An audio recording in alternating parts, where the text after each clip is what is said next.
लेकर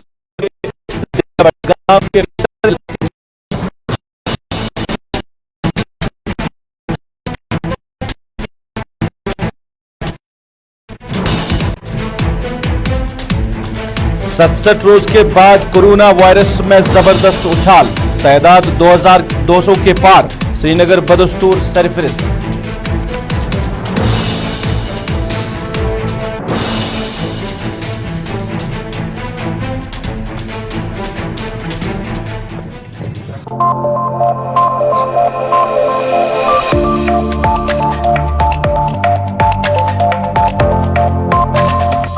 आदाब नाजरीन, आप गुलिस्तान के श्रीनगर स्टेट से बराह रास्त स्पेशल रिपोर्ट देख रहे हैं और मैं हूं आपका मेजबान रऊफ फारूकी। स्पेशल रिपोर्ट में सबसे पहले बात करेंगे, बड़ी खबर आ रही है वादी कश्मीर से। जम्मू कश्मीर बैंक का जो कॉर्पोरेट ऑफिस है वहां पे तीसरे रोज सीबीआई ने जो है छापामारी की है और आज भी कार्रवाई जारी रही है और जराये के मुताबिक वन टाइम सेटलमेंट के जो मामलात है उनके हवाले से तफ्तीश हो रही है और साथ साथ कुछ और भी मामला जो है जो ज़ेरी तहकीकात है। सीबीआई ने रेड की है और जो वन टाइम सेटलमेंट मामलात है, किन किन लोगों को वो लोन दिए गए हैं, किन किन लोगों ने वो पैसा लिया है बैंक से, उसकी तहकीकात हो रही है। और साल 2012 से लेकर 2021 तक जो जिन लोगों ने ये वन टाइम सेटलमेंट के तहत पैसा लिया उनकी तहकीकात हो रही है और उसके साथ साथ कई और मामलात भी है। अब क्या मामलात और हैं ये जानने के लिए हम बराह रास्त रब्ता करेंगे हमारे साथी सीनियर साथी सईद तजम्मुल से और इनसे ही जानने की कोशिश करेंगे। सीबीआई की तरफ से मुसलसल तीसरे रोज भी आज जो है छापामार कार्रवाई हुई है। तजम्मुल, खैर मकदम है आपका प्रोग्राम में। आज तीसरे रोज भी छापामार कार्रवाई हुई है जम्मू कश्मीर बैंक के कॉर्पोरेट ऑफिस में वन टाइम सेटलमेंट मामलात को लेकर। अगर 2012 से लेकर 2021 की बात करें, क्या कुछ लोगों के नाम जाहिर हुए हैं जिन्होंने ये वन टाइम सेटलमेंट का फायदा उठाया है, जिन्होंने पैसा लिया है और इनको लेकर तहकीकात हो रही है?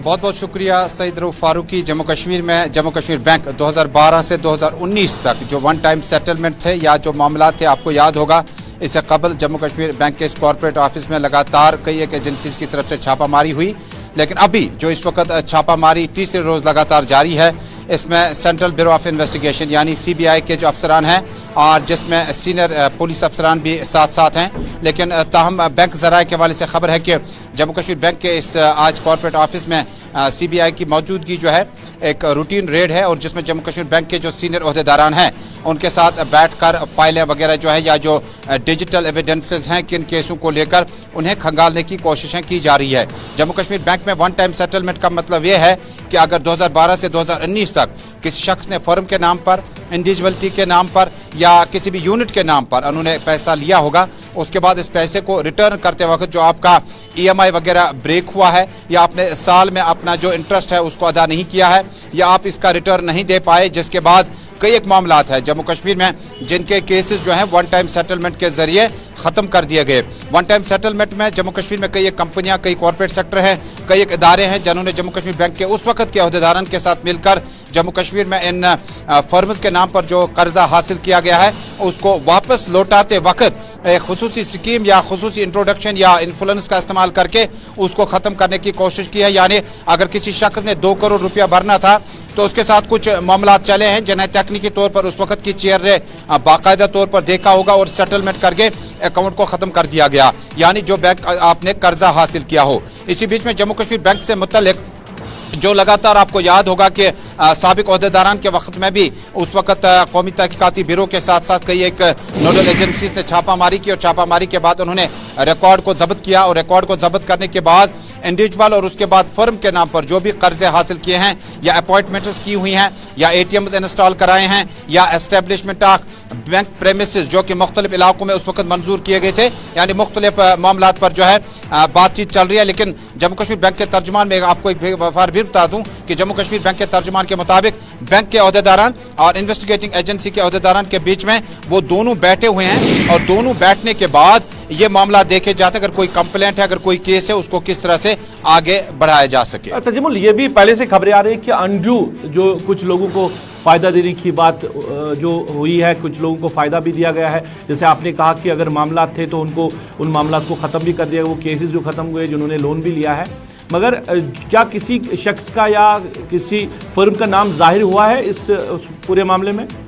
देखिए, इस पूरे मामले में जब सेंट्रल ब्यूरो ऑफ इन्वेस्टिगेशन यानी सीबीआई की टीम जो है आज लगातार तीसरे रोज जो है बैंक कॉर्पोरेट ऑफिस में एमए रोड पर इस वक्त मुख्तलिफ मामला देख रही हैं, लेकिन क्या किसी इंडिविजुअल का कंप्लेंट था? क्या उस वक्त की गवर्नमेंट ने जिनको फेवर किया था उनके खिलाफ तो नहीं है, क्योंकि 2012 से 2019 तक के वन टाइम सेटलमेंट और बाकी इश्यूज जो इसके साइडलाइन में है उसके साथ उस रिकॉर्ड को देखने की कोशिश की जा रही है। यानी इंडिविजुअल इसमें कितने लोग हो सकते हैं, यूनिट होल्डर्स कितने लोग हो सकते हैं, बैंक का कर्जा कितना था। आपको याद होगा साबिक फाइनेंस मिनिस्टर के फर्जंद के खिलाफ भी इस तरह से केस चला था, जिन्होंने करोड़ों रुपया लोन हासिल किया था जम्मू, बठंडी, नरवाल और उसके आसपास में तामीरात खड़ा करके, बड़े बड़े यूनिट लगा के, बड़े बड़े हाउसिंग कॉर्पोरेशन वगैरह लगा के, उसके बाद कितना कर्जा वो वापस दे पाए, किस तरह से तरीकेकार चलाया, यहाँ तक कि कई अफराद को जेल भी भरा गया था।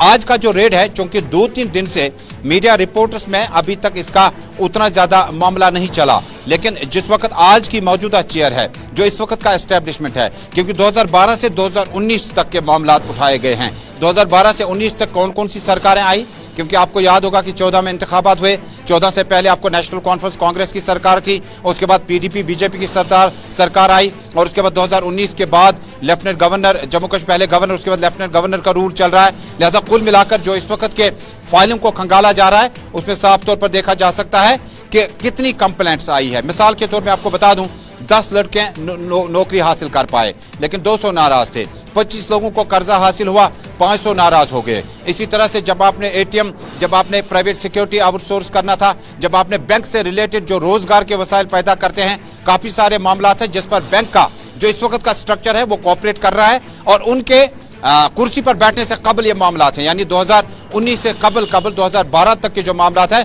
उस पर सेंट्रल ब्यूरो ऑफ इन्वेस्टिगेशन इस वक्त तहकीकात कर रहा है। इम्पोर्टेंट ये चीज है कि अगर कोई आम शख्स बैंक से लोन लेता है तो अगर उसकी जो ईएमआई है उसमें 1 दिन या 2 दिन की दूरी हो जाती है तो बाज़ार तौर पर उसको नोटिस भी जाता है या उसको फ़ोन कॉल की जाती है कि आपका जो ईएमआई है वो नहीं आया है। अब यहाँ पे करोड़ों खरबों रुपया का मामला है, जिन लोगों ने वन टाइम सेटलमेंट में पैसा लिया है तो बैंक ने इनसे वापस क्यों नहीं लिया ये पैसा? इसको वापस लाने के लिए जो बैंक को काम करना चाहिए था, जो रोल निभाना चाहिए था, वो कहीं नहीं निभाया गया। देखिए, रिकवरी मोड जो होता है, मैं आपको बता दूं कि Punjab, north India, north east कई कंपनियां हैं, कुछ लोग यहां से फरार होकर बाहर चले गए हैं और मुख्तलिफ रियासतों में इस वक्त जो है जम्मू कश्मीर पुलिस वक्तन फ़वक्तन उनके खिलाफ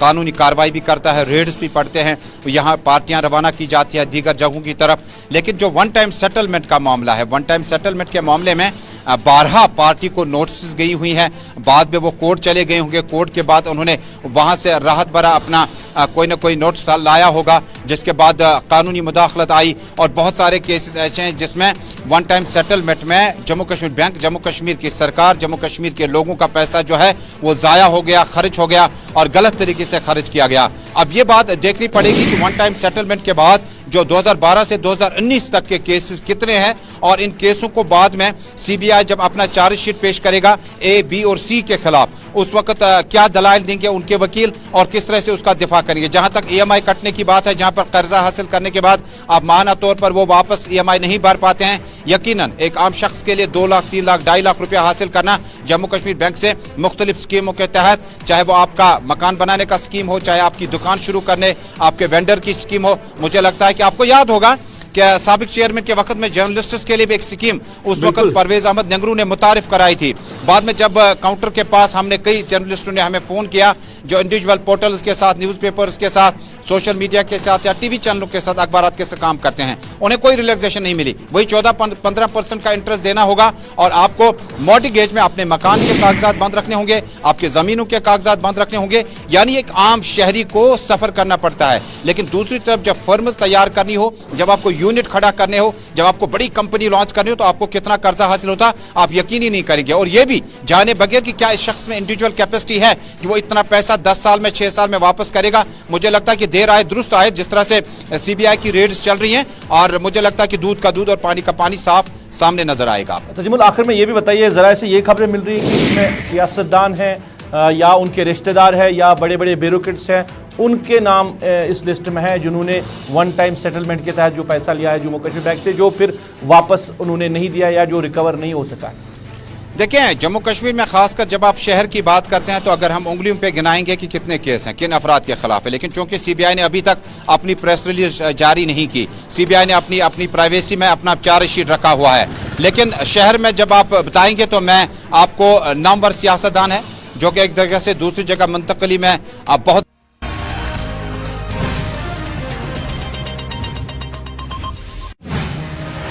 न्यूज़ देख रहे हैं आप। मैं हूं आपके साथ हर्ष भारद्वाज। इस वक्त के बुलेटिन में बहुत बहुत स्वागत है। सीधे आपको पंजाब से इस वक्त की बड़ी जानकारी देते हैं। ताजा खबर आ रही है वो आपको बताते हैं। दरअसल पंजाब सरकार की प्रमुख सचिव विनी महाजन का तबादला कर दिया गया है। आपको जानकारी दे दे, आईएएस अनिरुद्ध तिवारी बने हैं पंजाब सरकार के प्रमुख सचिव बनाए गए हैं। बड़ी जानकारी इस वक्त की आपको दे रहे हैं। 1990 बैच के आईएएस अधिकारी हैं अनिरुद्ध तिवारी, और ये फेरबदल किया गया है। आपको इस वक्त की ताजा जानकारी सीधे पंजाब से देने की कोशिश कर रहे हैं। तस्वीर में आप साफ तौर पर देख पा रहे होंगे, अनिरुद्ध तिवारी को पर्सोनल और विजिलेंस विभाग का अतिरिक्त कार्य प्रभार सौंपा गया है। ताजा जानकारी आपको पंजाब से इस वक्त की दे रहे हैं, क्योंकि पंजाब ने अब नया चेहरा आ चुका है और उसके बाद बैक टू बैक हम देख रहे हैं खबरें सामने आ रही है, क्योंकि पंजाब के सीएम की एक्टिवनेस बढ़ गई है। और इस तौर पर ये जानकारी आपको दे रहे हैं कि जो पंजाब सरकार की प्रमुख सचिव विनी महाजन थी, उनका तबादला कर दिया गया है और उन्हीं की जगह पर आईएएस अनिरुद्ध तिवारी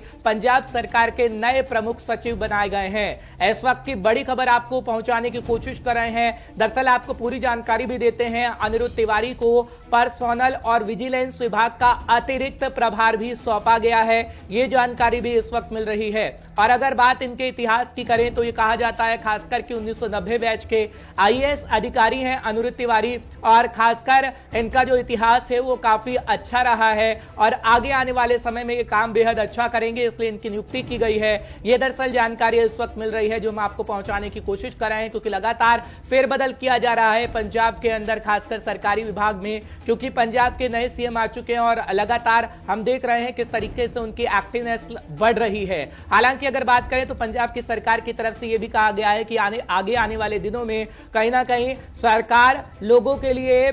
उनको खासकर लाभान्वित करने का प्रयास करेगी, और इसी को लेकर ये फेरबदल किए जा रहे हैं। जिस तरीके से ये जानकारी हम आपको दे रहे हैं कि प्रमुख सचिव विनी महाजन की जगह अब अनिरुद्ध तिवारी की जगह ले ली गई है और अनिरुद्ध तिवारी पंजाब सरकार के नए प्रमुख सचिव बनाए गए हैं। फिलहाल इनका इतिहास भी हम आपको बता रहे हैं। 1990 के बैच के हैं आईएएस अधिकारी अनिरुद्ध तिवारी, जिनका खासकर इतिहास काफी अच्छा रहा है और आगे आने वाले समय में बेहद अच्छा काम हो सकेगा, इसलिए सरकार की तरफ से फैसला लिया गया है। साथ ही साथ आपको यह भी जानकारी दे रहे हैं कि पर्सोनल और विजिलेंस विभाग का अतिरिक्त कार्य प्रभार इन्हें सौंप दिया गया है। यह सरकार की तरफ से दरअसल फेरबदल किया जा रहा है कि किस तरीके से पंजाब को विकास की राह पर ले जाया जा सके खासकर, और किस तरीके से पंजाब में प्रगति हो सके, क्योंकि लगातार हम सीएम को सुन रहे हैं। चरणजीत सिंह चन्नी को नया सीएम बनाया गया है और उनकी तरफ से लगातार बयान हम सुन रहे हैं कि खासकर पंजाब को किस तरीके से विकास की ओर लेकर जाया जा सके, और उसी के अनुरूप हम देख रहे हैं कि फेरबदल खासकर किया जा रहा है। और उसी के तहत ये जो जानकारी इस वक्त मिल रही है वो हम आपको पहुंचाने की कोशिश कर रहे हैं कि किस तरीके से पंजाब सरकार के प्रमुख सचिव विनी महाजन का तबादला करके आईएएस अनिरुद्ध तिवारी पंजाब सरकार के नए प्रमुख सचिव बन गए हैं, जिनका इतिहास दरअसल ये है कि 1990 के बैच आईएएस अधिकारी हैं अनिरुद्ध तिवारी, और विजिलेंस विभाग का अतिरिक्त प्रभार भी इन्हें सौंपा गया है। ये जानकारी इस वक्त मिल रही है, वो आपको पहुंचाने की कोशिश कर रहे हैं पंजाब से इस वक्त की बड़ी, क्योंकि फेरबदल हम देख रहे हैं और पंजाब के मुखिया यानी चरणजीत सिंह की तरफ से यह भी कहा जा रहा है कि पंजाब के अंदर खासकर आपको फेरबदल इसलिए देखने को मिलेगा क्योंकि जो खामियां थी पंजाब के अंदर उसे सुधारने की कोशिश की जा रही है और उसी के तहत ये फेरबदल खासकर किए जा रहे हैं। और जानकारी हम आपको इस वक्त की बड़ी दे रहे हैं खासकर पंजाब से, क्योंकि पंजाब से लगातार अब जानकारी मिल रही है।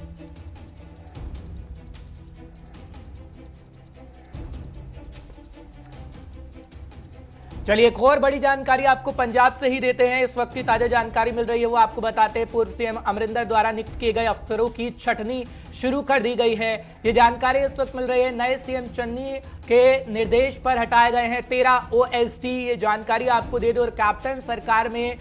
इनकी ज्यादातर नियुक्ति हुई थी जिन्हें अब हटाया जा रहा है। आपको बड़ी जानकारी दे रहे हैं इस वक्त की और खबर बताने की कोशिश कर रहे हैं। बड़ी खबर, बड़ी जानकारी इस वक्त की, क्योंकि अगर बात करें हम उन अफसरों की जो पूर्व सीएम की तरफ से रखा गया था, अब उनकी छटनी हो रही है। इस वक्त की बड़ी खबर आपको पहुंचाने की कोशिश कर रहे हैं। ताजा जानकारी इस वक्त की आपको दे रहे हैं, क्योंकि खबर यह मिल रही है कि पूर्व सीएम अमरिंदर द्वारा नियुक्त किए गए अफसरों की अब छटनी शुरू हो चुकी है। क्योंकि जैसा कि कयास लगाया जा रहा था कि पंजाब के विकास के लिए नए सीएम अपनी नई टीम लेकर आएंगे, अब वैसा ही कहीं ना कहीं देखने को मिल रहा है। और कैप्टन सरकार में हुई जो नियुक्ति थी, अब उसे कहीं ना कहीं हटाया जा रहा है, निष्कासित किया जा रहा है। और OSD जो तैनात किए गए थे उनकी अब छटनी कहीं ना कहीं हो रही है, वो आपको बता रहे हैं। क्योंकि पंजाब के नए सीएम की तरफ से अब कई एक्शन लिए जा रहे हैं। एक्शन मोड में इस वक्त पंजाब के नए सीएम चरणजीत सिंह चन्नी नजर आ रहे हैं और ये कितने विकास की राह पर लेकर जा पाएगा, खैर ये तो वक्त ही बता पाएगा। लेकिन हम देख रहे हैं किस तरीके से पंजाब के अंदर खासकर फेरबदल देखने को मिल रहा है। बड़ी खबर, बड़ी जानकारी आपको पंजाब से इस वक्त की दे रहे हैं, क्योंकि जानकारी इस वक्त मिल रही है कि नए सीएम चन्नी के निर्देश पर 13 OSD हटा दिए गए हैं और नियुक्तियां जो पहले हुई थी पूर्व सीएम के तहत जो नियुक्तियां की गई थी, अब उन्हें की छटनी करने का काम किया जा रहा है और अपने अनुरूप अब रखा जाएगा। क्योंकि पंजाब के नए नवेले सीएम की तरफ से खासकर हम देख रहे हैं कि फेरबदल किया जा रहा है और ये फेरबदल कितना पंजाब को आगे लेकर जा पाएगा ये तो वक्त ही बता पाएगा। लेकिन हम आपको पूरी जानकारी दे रहे हैं। गुलिस्तान न्यूज पल पल की पंजाब से अपडेट आपको दे रहा है कि खबर आखिर क्या है और इस वक्त की ताजा जानकारी आपको पहुंचाने की कोशिश कर रहे हैं पंजाब से खासकर, क्योंकि खबर इस वक्त की बड़ी मिल रही है। और हटाए गए अधिकांश OSD कैप्टन द्वारा ही नियुक्त किए गए थे। हटाए गए अफसरों के नाम आपको बता देते हैं फटाफट, क्योंकि कैप्टन के गृह स्थान पर तैनात OSD MP सिंह बलदेव सिंह, मुख्यमंत्री के चीफ सेक्रेटरी के OSD राजेंद्र सिंह बाठ, करमवीर सिंह, मेजर अमरदीप सिंह अमृतसर में मुख्यमंत्री के OSD तैनात रहे Sandeep, OSD political Gurmehar Singh, OSD Jagdeep Singh और OSD अंकित बंसल, OSD गुरप्रीत सोनी देसी और OSD अमर प्रताप सिंह सेखो, दिल्ली में तैनात OSD नरिंदर भामरी। अब इन सब को हटा दिया गया है, यानी छटनी कर दी गई है और कैप्टन के कार्यकाल में इनकी नियुक्ति की गई थी, लेकिन अब इनको हटाया गया है। इस वक्त की बड़ी खबर आपको बताने की कोशिश कर रहे हैं, क्योंकि पहले से ही ये कयास लगाए जा रहे थे कि इन्हें हटाया जाएगा जैसे ही नए सीएम का ऐलान होगा, और वाकई वैसा ही देखने को मिला है। क्योंकि नए सीएम की नियुक्ति हुई, यानी शपथ ग्रहण समारोह हुआ, जिसके बाद हमने देखा कि किस तरीके से पंजाब के नए सीएम की एक्टिवनेस बढ़ गई। और इस वक्त की ताजा जानकारी हम आपको पहुंचाने की कोशिश कर रहे हैं, क्योंकि 13 OSD हटा दिए गए हैं और तमाम के नाम हम आपको बताने की कोशिश कर रहे हैं। एक बार फिर फटाफट से नामों का जिक्र कर लेते हैं, क्योंकि कैप्टन के गृह स्थान पर तैनात थे ये लोग। और OSD MP सिंह बलदेव सिंह, मुख्यमंत्री के चीफ सेक्रेटरी के OSD राजेंद्र सिंह बाठ का भी इसमें नाम शामिल है। करमवीर सिंह का जिक्र करते हैं या फिर मेजर अमरदीप सिंह का जिक्र करें, अमृतसर में मुख्यमंत्री के OSD तैनात रहे संदीप, OSD पॉलिटिकल गुरमेहर सिंह का जिक्र करें या फिर OSD जगदीप सिंह का जिक्र करें या फिर OSD अंकित बंसल या फिर OSD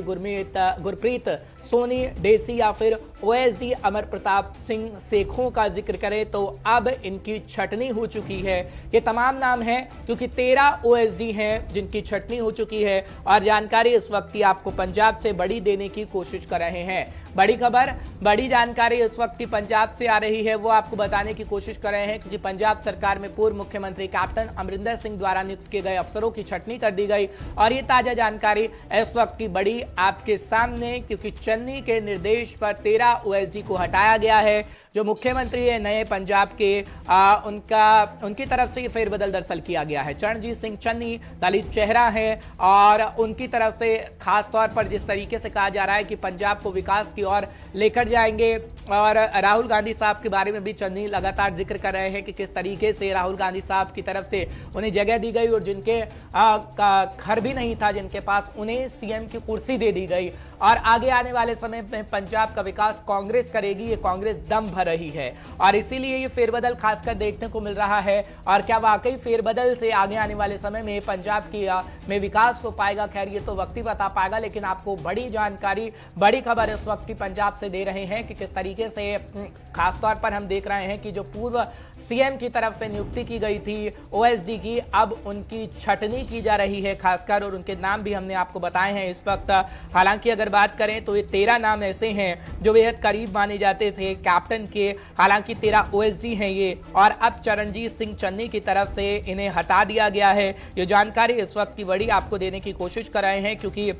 खबर आपको पूरी दे रहे हैं। करमवीर सिंह का भी इसमें नाम शामिल है, साथ ही साथ मेजर अमरदीप सिंह का भी इसमें नाम शामिल है। अमृतसर में मुख्यमंत्री के ओएसडी तैनात रहे हैं संदीप, उनका भी नाम इसमें शामिल बताया जा रहा है। साथ ही साथ ओएसडी अंकित बंसल का भी नाम इसमें शामिल है और ओएसडी गुरप्रीत सोनी डेसी का नाम भी इसमें शामिल है और बताया जाता है कि अब 13 लोगों की छटनी हो चुकी है। ताजा जानकारी आपको इस वक्त की देने की कोशिश कर रहे हैं पंजाब से, खास करके आखिर पंजाब में इस वक्त क्या बड़ी खबर निकलकर सामने आ रही है। जिस तरीके से इससे पहले भी हमने आपको खबर बताई थी कि तबादले लगातार किए जा रहे हैं और इससे पहले जो हमने आपको जानकारी दी कि खासकर किस तरीके से तबादला किया गया, आईएएस अनुरुद्ध तिवारी बने हैं पंजाब सरकार के नए प्रमुख सचिव। और इसी तरीके से दूसरी बड़ी जानकारी आपको दे रहे हैं कि जो कैप्टन सरकार में नियुक्ति की गई थी ओएसडी की, अब उन्हें हटा दिया गया है और 13 ओएसडी की छुट्टी कर दी गई है। और पंजाब के नए नवेले सीएम की तरफ से लगातार फेरबदल जो देखने को मिल रहे हैं उसी से यही कहा जा रहा है और पंजाब के तमाम अफसरों की तरफ से या फिर प्रशासन की तरफ से जिस तरीके से सीएम खासकर खुद कहते हुए नजर आ रहे हैं कि पंजाब को विकास की ओर लेकर जाना है और पंजाब का विकास खासकर करके दिखाएगी कांग्रेस। और हालांकि पहला भी किया गया है और खासकर किसानों की बात भी कही जा रही है, युवाओं की खासकर बात कही जा रही है कि युवाओं को किस तरीके से लाभ मिले और युवाओं को अपना भविष्य बदलना होगा, पंजाब को बेहतर बनाना होगा। और इसी कड़ी में तमाम बातें पंजाब के सीएम कहते हुए नजर आ रहे हैं और पंजाब सरकार की ये एक्टिवनेस दिखाती है कि किस तरीके से 2022 के अंदर पंजाब की सरकार क्या कमबैक कर पाएगी, ये तो खैर वक्त ही बता पाएगा, लेकिन तैयारी पूरी है पंजाब की सरकार की, पंजाब के नए नवेले सीएम की। और इसी के कारण हम देख रहे हैं कि पंजाब में कितना फेरबदल इस वक्त हो रहा है। ताजा जानकारी, बड़ी खबर आपको देने की कोशिश कर रहे हैं कि क्या कुछ इस वक्त बड़ी खबर सामने आ रही है, क्योंकि जिक्र हम पंजाब के नए सीएम चन्नी का कर रहे हैं, चरणजीत सिंह चन्नी, क्योंकि उन्हें नया मुख्यमंत्री नियुक्त किया गया है। शपथ ग्रहण हुआ पिछले दिनों और हमने देखा किस तरीके से शपथ ग्रहण समारोह में राहुल गांधी साहब की मौजूदगी थी, जो ये बताने की कोशिश कर रहे थे कि अब ये चेहरा यही है, इसी पर आप सभी को विश्वास करना होगा। और आम जनता का जिक्र करें तो आम जनता का भला भी यही नए नवेले सीएम कहेंगे, ये राहुल गांधी साहब बताने की कोशिश कर रहे थे जब स्टेज पर थे, लेकिन आपको इस वक्त फेरबदल की खबर बता रहे हैं, जानकारी दे रहे हैं क्योंकि कैप्टन सरकार में इनकी नियुक्ति हुई थी और अब इनकी छटनी कर दी गई है। ताजा जानकारी, बड़ी खबर आपको पंजाब से इस वक्त की देने की कोशिश कर रहे हैं क्योंकि पंजाब सरकार में पूर्व मुख्यमंत्री कैप्टन अमरिंदर सिंह द्वारा नियुक्त किए गए अफसरों की अब छटनी कर दी गई है और प्रदेश के नए मुख्यमंत्री चरणजीत सिंह चन्नी के निर्देश पर 13 ओएसडी को हटा दिया गया है। बड़ी खबर इस वक्त की आपको दे रहे हैं, खासकर क्योंकि ये जानकारी इस वक्त मिल रही है कि ये तमाम 13 लोगों की छटनी कर दी गई है और अब जो नियुक्तियां की जाएंगी वो खासकर ये कहा जा रहा है कि पंजाब को देखते हुए की जाएंगी कि पंजाब की राहें किस तरीके से आसान हो सके और पंजाब का विकास खासकर कैसे हो सके। इसको लेकर खासकर पंजाब के सीएम खुद ही नजर रख रहे हैं और पंजाब के सीएम की तरफ से खुद ही बड़े फैसले लिए जा रहे हैं। इस वक्त की बड़ी खबर, बड़ी जानकारी आपको देने की कोशिश कर रहे हैं कि आखिर है क्या, क्योंकि अब 13 ओएसडी को हटा दिया गया है, जो कि बेहद करीब पंजाब के पूर्व मुख्यमंत्री कैप्टन अमरिंदर सिंह के माने जाते थे और कैप्टन अमरिंदर सिंह द्वारा नियुक्त किए गए अफसरों की छंटनी कर दी गई है।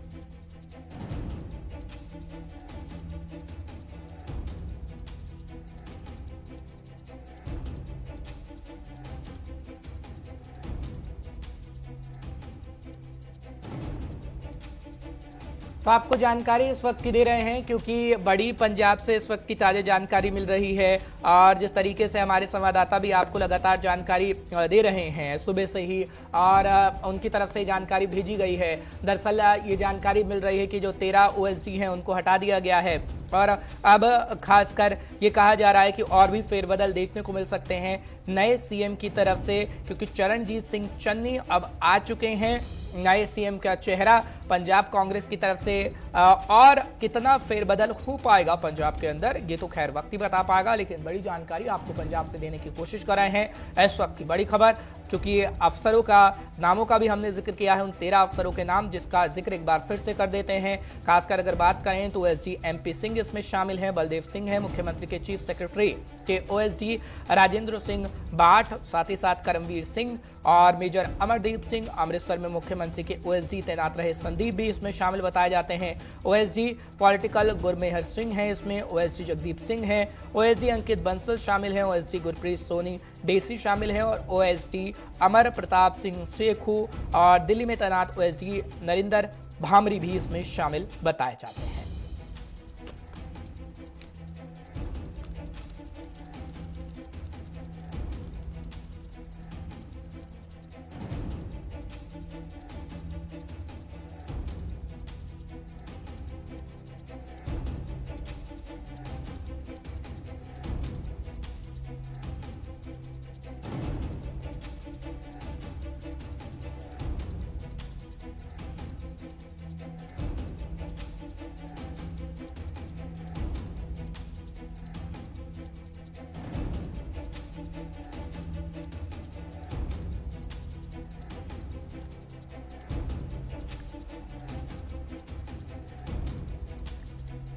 तो चलिए इस वक्त के बुलेटिन में फिलहाल इतना ही। एक ब्रेक ले रहे हैं, ब्रेक के उस पार भी गुलिस्तान न्यूज पर खबरों का सिलसिला जारी रहेगा।